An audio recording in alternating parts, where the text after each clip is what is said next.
राजगद्दी तो अपने दूसरे छत्रपति के लिए सज रही है अण्णा जी। और सुना है बुरहानपुर को वीरानपुर में बदल दिया युवराज ने। पल भर में जश्न का माहौल मातम में बदल दिया।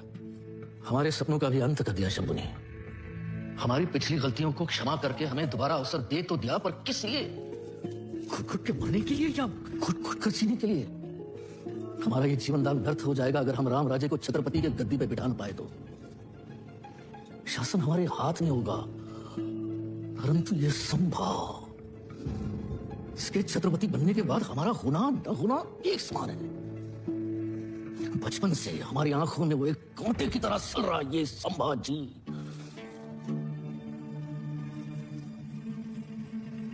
इतना सा था,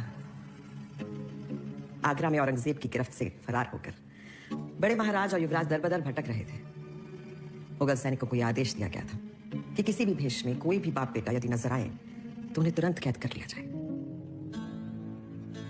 एक दूसरे की सुरक्षा के लिए दोनों अलग अलग दिशाओं में हो लिए, लेकिन कहीं युवराज अकेले ना पकड़े जाए तो महाराज ने उनका झूठा अंतिम संस्कार तक कर दिया। मुगलों को यकीन दिलाने के लिए पूरा दक्षिण शोक मना रहा था। तो जिसके भाग्य में छुपना, भागना, मरना लिखा हो, राजा कैसे बन सकता है? राज्याभिषेक किसी का भी हो, राजे तो हमारे राम राजे ही है।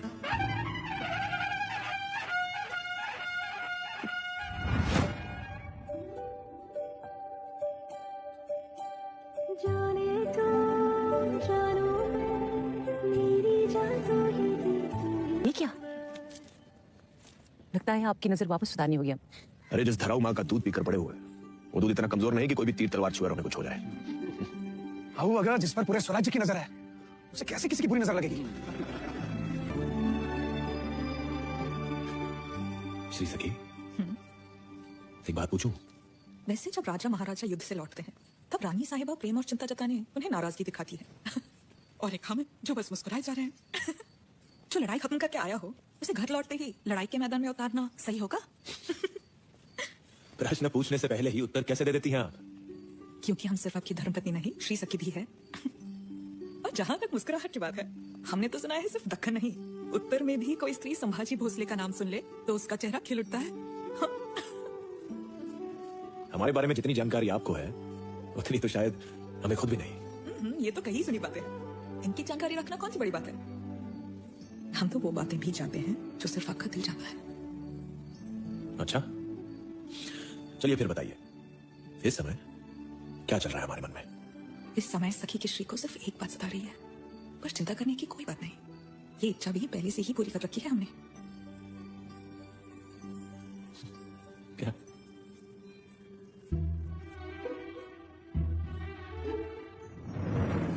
हे हिंदवी स्वराज्य व्हावे ही श्रींची इच्छा शंभू।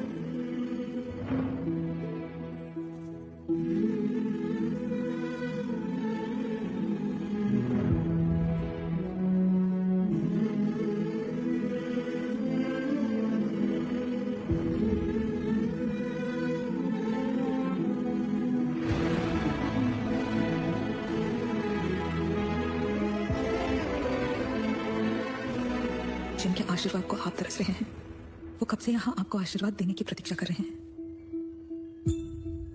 आपकी आंखों में अपने सपनों को सच होता देख रहे हैं।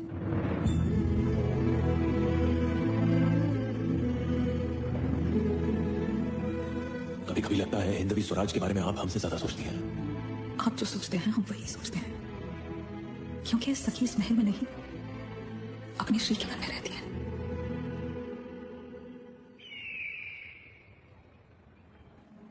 जहां आलमगीर की इजाजत के बिना हवा भी अपना रुख नहीं बदलती थी, वहां की किस्मत बदल गई है। मिट्टी के अलावा मराठों ने कुछ नहीं छोड़ा बुरहानपुर में। मराठा जिनके पंजों में नाखून तक नहीं बचे, वो हमला करेंगे। वो भी बुरहानपुर पर। लिखते वक्त खान जमान होश में नहीं थे क्या? दक्कन से फिर एक तूफान उठ के आया है आलमगीर, जिसका नाम है संभाजी भोसले।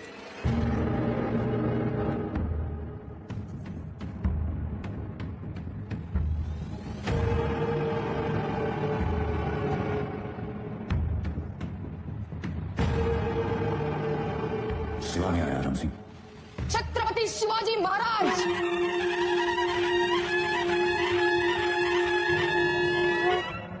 महाराज की तबीयत थोड़ी नासाज है आलमगीर, उन्हें सख्त बुखार चढ़ा है।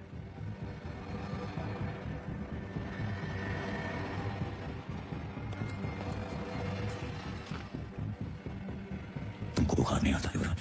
हमें नहीं आता, पर हमारी वजह से औरों को बुखार जरूर आता है।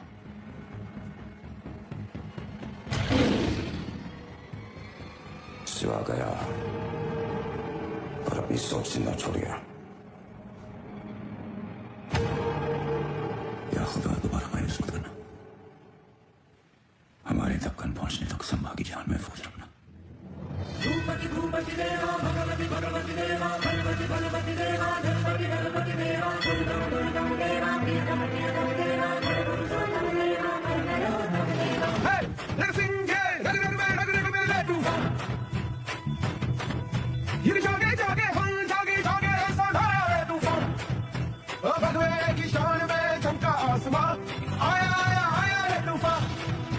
एक आंख में पानी और एक में अरुआ, आया आया आया रे तूफान।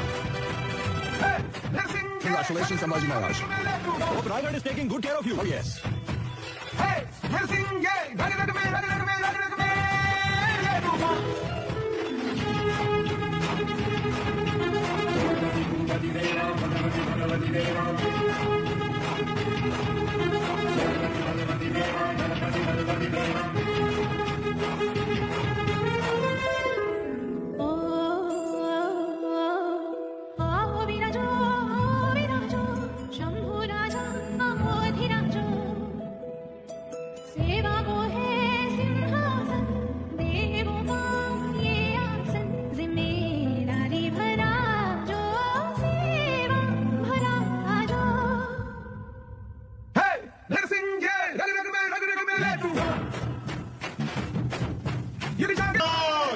प्रौढ प्रताप पुरंदर क्षत्रिय कुलावतंस सिंहासनाधीश्वर महाराजाधिराज छत्रपति संभाजी महाराज की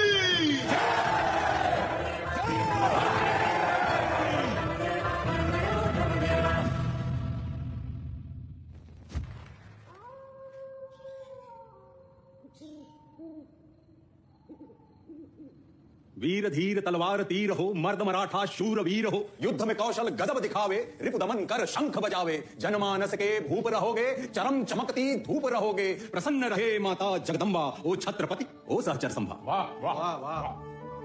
मित्र मीत रवि समान, कोई ना सहचर कवि समान। एक दिन हम आपसे कविताओं की प्रतियोगिता करेंगे छत्रमात्या। उसमें भी जीत आपकी ही होगी महाराज। कभी कभी समझ नहीं आता, आप मित्र हो, सेवक हो, या हमारी छाया हो छत्रमात्या।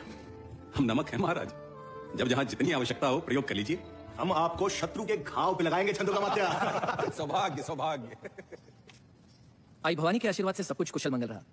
अब महाराज की आज्ञा हो तो हम गिरकंड लौटने का सोच रहे थे। अरे 2 दिन बाद चले जाइएगा गणु जी। अब आप सिर्फ अपनी बहनों के अतिथि नहीं है, बल्कि मराठा छत्रपति के भी अतिथि हैं। बहन का घर है आमिर मामा, दादा साहब यहाँ रहने में संकोच तो करेंगे ही। एक विनती करनी थी आपसे। राज्याभिषेक के दिन राजे की इच्छाएं पूरी की जाती हैं। हाँ, ना कि उनसे कुछ मांगते हैं। गणो जी और कान्हो जी भी हमारे परिवार हैं। ये हमसे जब भी जो भी चाहे अधिकार है इनका। कहिए। हम चाह रहे थे कि गिरकांड के प्रशासन का संपूर्ण अधिकार हमको सौंप दिया जाए। हमारे वतन की वतनदारी यदि हमारे हाथों में रहेगी तो उसकी भलाई के लिए हम स्वयं निर्णय ले सकते हैं। बार बार आपको कष्ट देने की कोई आवश्यकता ही नहीं रहेगी महाराज। गणो जी, सिर्फ गिरकांड नहीं, पूरे दक्कन की प्रगति के बारे में सोचना चाहिए आपको। आप ठीक कह रहे हैं, परंतु बड़े महाराज ने हमारे बाबा को गिरकांड की वतनदारी देने का वचन दिया था। पर बाबा साहेब तो खुद वतनदारी के विरुद्ध थे। उल्टा वो तो हमेशा कहते थे कि सबको विशेष सुविधाएं दे दी तो सब अपने बारे में सोचना शुरू कर देंगे और हमारी आंखों के सामने हमारे ही लोगों के हाथों स्वराज टूट के बिखर जाएगा। कहना तो दूर, आबा साहेब ऐसा सोच भी नहीं सकते दादा। इसका अर्थ तो ये हुआ या तो हमारे बाबा झूठे थे या बड़े महाराज।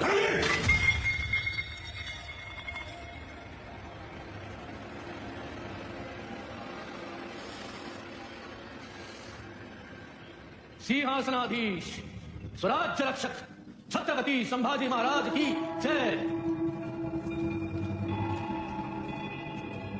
इस घोषणा की खंगनाहट आपके महल में भी गूंजी होगी राजमाता। नहीं, बन गया वो स्वराज्य का छत्रपति। सोचिए, अगर आपके खुद के भाई सरलश्कर हम्बीरराव मोहिते आपका साथ देते तो हमारा प्रण अवश्य पूर्ण हो जाता। लेकिन अब क्या? अब राम राज्य का छत्रपति बनना असंभव है। आपको दुख नहीं होता राजमाता?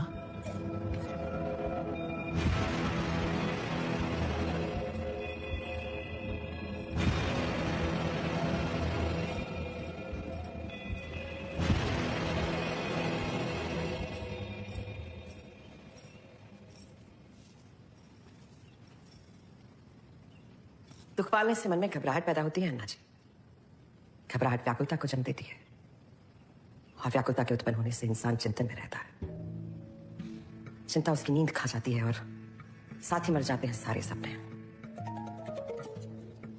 बड़े महाराज के देहांत के बाद हमने जब भी शंभू को कैद करना चाहा, हम्बीरराव ने हमारा नहीं शंभू का साथ दिया।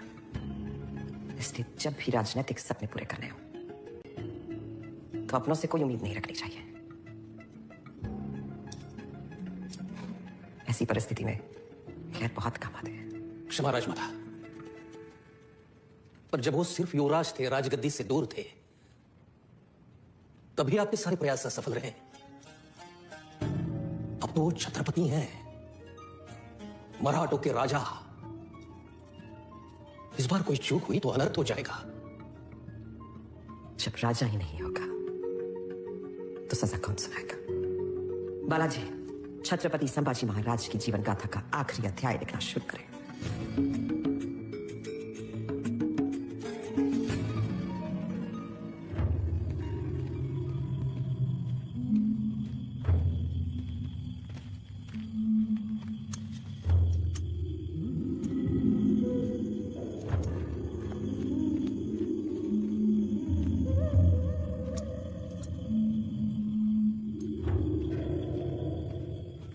का मानती है ये शहजादा मिर्जा अकबर हमसे क्यों मिलना चाहता है?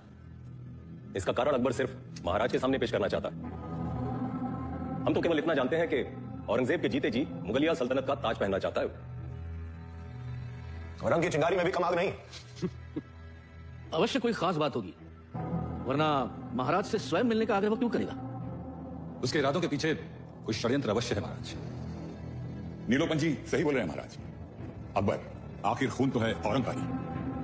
क्षमा ये सजी, और जब तक मिलेंगे नहीं तब तक सिर्फ अनुमान लगा सकते हैं अकबर की इच्छाओं का। और हमें लगता है कि औरंगजेब का शत्रु होने के नाते वो हमारे काम आ सकता है। अगर आप मुगलों पर भरोसा जताने लगेंगे कलश जी, तो हमारा भरोसा आपके ऊपर से उठ जाएगा। जो अपने बाप का नहीं हुआ वो हमारा क्या होगा? अकबर का आपके करीब आना खतरे को गले लगाना है। आना तो वो चाह रहा है जिसे मिलने का न्योता हम स्वयं देकर आएंगे। मुगल सल्तनत का स्तंभ है बुरहानपुर। लड़खड़ाता ही सही, लेकिन औरंग दौड़ता हुआ आ रहा है हमारे पास।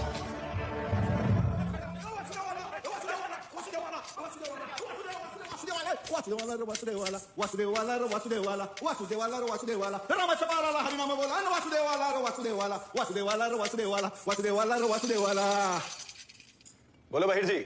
मुझे महाराज। औरंग के दर्शन हुए? सिर्फ औरंग के दर्शन नहीं राजे, 8 लाख की फौज, 50,000 घोड़े, 30,000 हाथी और करोड़ों की संपत्ति।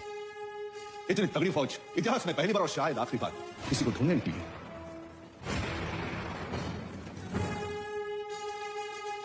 बहिर जी, औरंग का साया बनकर उसके आसपास रहना। यदि वो आधे रास्ते भटक भी जाए, उसे किसी भी तरह हमारी ओर मोड़ देना। तब तक उसके सुपुत्र की खातिरदारी करके आते हैं।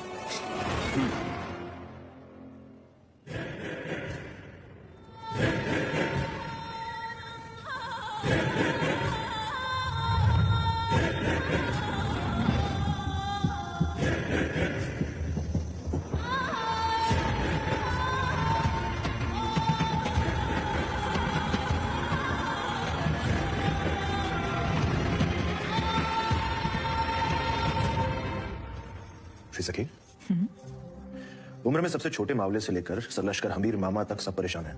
क्यों? क्योंकि हम बिना अपनी सेना लिए शहजादे अकबर से मिलने जा रहे हैं। आपकी आंखों में जरा भी चिंता नजर नहीं आ रही। चिंता तो हो रही है, पर आपकी नहीं, बेचारे अकबर की। शादी के दिन जिजाऊ सर ने हमें एक बात कही थी भोसले परिवार का हर पुरुष पहाड़ी तूफान है, तो जिसकी गति को पर्वत भी नहीं रोक पाए, उसका कोई क्या बिगाड़ लेगा? कभी कभी तूफान भी दम तोड़ देता है श्री सखी। महाराज कृपा करें और ऐसी बातें ना करें। कोई आपसे मिलने की बेसब्री से प्रतीक्षा कर रहा है।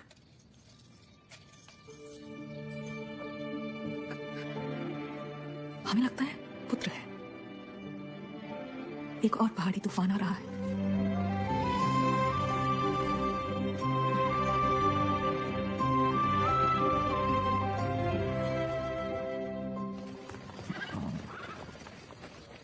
हम अकेले मिलेंगे उससे। पर राजन,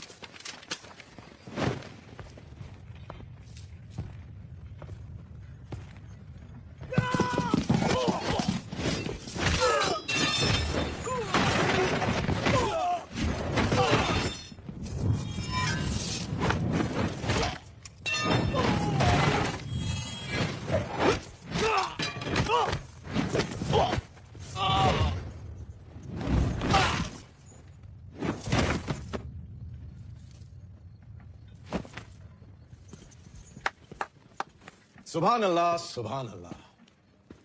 छत्रपति संभाजी महाराज को जैसा सोचा था वैसा ही पाया। हम तलवार लेके शामियाने में आपका इंतजार कर रहे हैं और आप हैं कि निहत्ते हमसे मिलने आ गए। हम हमारी तलवार का आदर करते हैं, और वैसे भी यहां सांप के बच्चे को तलवार से नहीं, उंगलियों से पकड़ते हैं, मुट्ठी में दबोच के मारते हैं। हम तो बस इतना देखना चाह रहे थे कि हमसे जो मिलना चाहते हैं वो खुद आने की जहमत करे या किसी बहरूपिये को भेज देंगे। हमारा बहरूपिया भी इनका यही हाल करता। कहिए, बिन बुलाए मेहमान बनने का कष्ट क्यों किया? महाराज, एक खबर उत्तर में फैली है कि दक्खन के सिपाही किसी से नहीं डरते, तो चल पड़े अपने घर से आपके घर, आपकी जाबाज सेना की मदद से अपना मकसद पूरा करने। कमाल है, उत्तर तक यह संदेश नहीं पहुंचा कि स्वराज के योद्धा मुगलों के लिए नहीं लड़ते। आप तो बुरा मान गए और हमें लगा बड़ी आसानी से मान जाएंगे। आप और हम एक जैसे ही तो हैं। नई पीढ़ी, नया जुनून, नए ख्याल, नया जोश। हम हर हिंदुस्तानी को स्वराज की गद्दी पर बिठाना चाहते हैं, और आप स्वयं अपने अबूजान को मारकर सर पे ताज पहनना चाहते हैं। हमारे युद्ध और आपकी जंग में बहुत अंतर है शहजादे। ये तख्त है ही ऐसी चीज राजे, अपनों को अपने ही हाथों से मरवाती आ रही है। ये तो आप सिर्फ मुगलों का इतिहास बता रहे हैं। हमारे अतीत में झांकेंगे तो हर कहानी में सिर्फ शूरवीरता के किस्से सुनने को मिलेंगे आपको। इज्जत भले ना दीजिए, पर तौहीन तो ना कीजिए राजा जी। बगावत की फितरत सिर्फ हमारे खानदान में नहीं, आपके परिवार में भी है।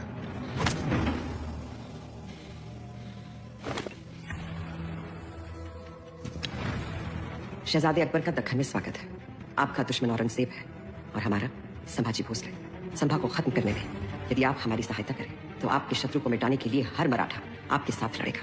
हम दोनों की विजय प्राप्ति के बाद दक्खन के नक्शे पर कहीं भी उंगली रख दीजिएगा, वो हिस्सा आपकी मुट्ठी में थमा के हम इस नए रिश्ते को एक लंबी उम्र देना चाहेंगे, जब आपका इंतजार रहेगा। राजमाता सोयराबाई।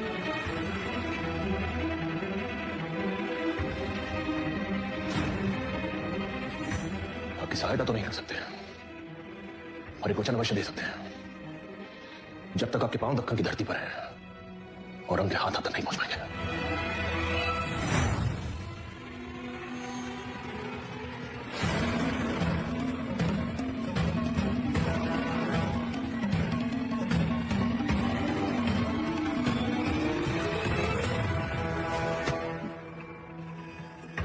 महारानी, जिस सुंदर लिखावट से हम स्वराज का सफल इतिहास लिखवाना चाहते थे, उसी लिखावट से आपने महाराज को इतिहास बनाने का प्रस्ताव रख दिया। महारानी, लिखा तो हमने ही था, पर विचार हमारा नहीं था। क्षमा कर दीजिए महारानी। जिस तरह गलतियां करना हर इंसान के स्वभाव का हिस्सा होता है, उसी तरह क्षमा करना भी मानव का कर्तव्य होता है। क्षमा कीजिए महारानी, हमने कुछ नहीं किया। आप सबकी पिछली गलतियों को हम इसलिए माफ करते आ रहे थे क्योंकि स्वराज को आपके अनुभव की जरूरत थी, और अब आपके ज्ञान के सागर से ज्यादा आपका लालच गहरा होता जा रहा है, और आपकी गलतियां अपराध का रूप धारण कर चुकी हैं, और अपराधी को क्षमा करना अपने आप में एक बहुत बड़ी गलती है।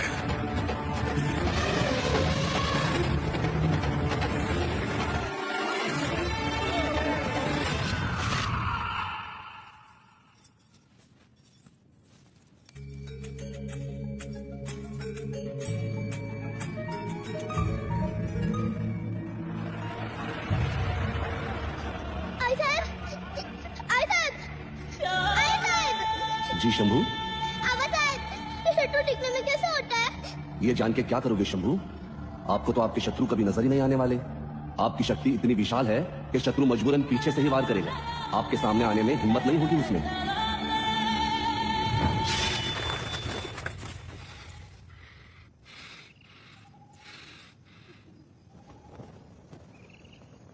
मां का प्यार कभी महसूस ही नहीं कर पाया हूं,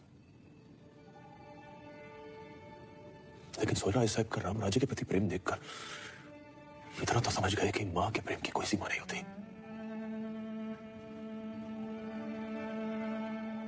हमने अपनी आई साहब को देखा तो होगा, पर जब तक उनका चेहरा पहचान पाते हो,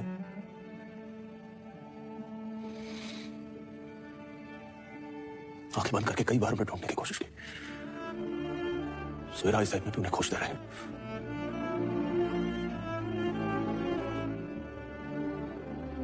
आपको तो सब कुछ पता होता ना शीशा की। बताइए ना, हमारी आई साहब दिखती कैसे होंगे? जो आप नहीं देख सकते वो हम कैसे देख सकते हैं महाराज? और मां जगदम्बे से प्रार्थना करेंगे अगले जन्म आप हमारी कोख से जन्म लें, ताकि आपकी